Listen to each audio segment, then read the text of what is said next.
তারা চায় নতুন বন্ধ ব্যবস্থার নতুন স্বপ্নের বাংলাদেশ বিনির্মাণের জন্য। সেজন্য তারা এবার একটা সংগ্রাম তুলেছে, একবার ইনশাআল্লাহ সবাইকে বলতেছে। তারা বলে নাকি তারা কেন্দ্র দখল করবে। বাংলাদেশ ইসলামী ছাত্র শিবির সিদ্ধান্ত নিয়েছে এদেশের তরুণদেরকে নিয়ে, এদেশের সবাই যোদ্ধাদেরকে নিয়ে প্রতিটা কেন্দ্র দখল করবে।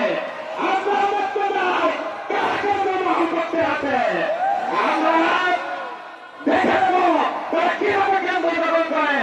এদেশের জনতা আগর সন্তানের রক্তচক্ষুর কাছে নকলত করতে চায় না।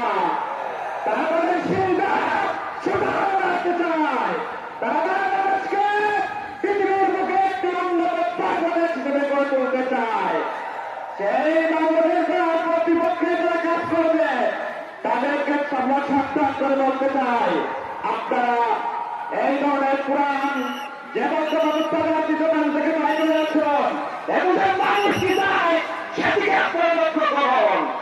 তারা একটা প্ল্যান করেছে নাকি বলে তারা তাদের প্ল্যান, তাদের প্ল্যান কি স্বাস্থ্য নির্বাচন বন্ধ করা, তাদের প্ল্যান কি কেমন চালন করা, তাদের প্ল্যান কি সিলেটের পাথর চুরি করা, তাদের প্ল্যান কি নদীর বালু চুরি করা, তাদের প্ল্যান কি এদেশের প্রতিটা মানুষের জমি দখল করা, পায়খানা করা।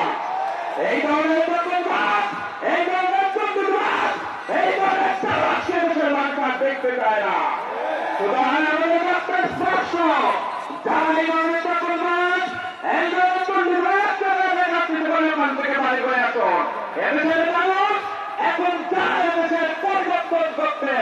সেই পরিবর্তনের অপরাধ থেকে আমরা সবাইকে অধিকার দিয়ে আগামী 12 তারিখ এই কুষ্টিয়াকে 4টা আসনে আমরা বিজয় সংযুক্ত করবো ইনশাআল্লাহ। সবাইকে ধন্যবাদ জানাই। আমার কথা শেষ করছি। আসসালামু আলাইকুম ওয়া রাহমাতুল্লাহ।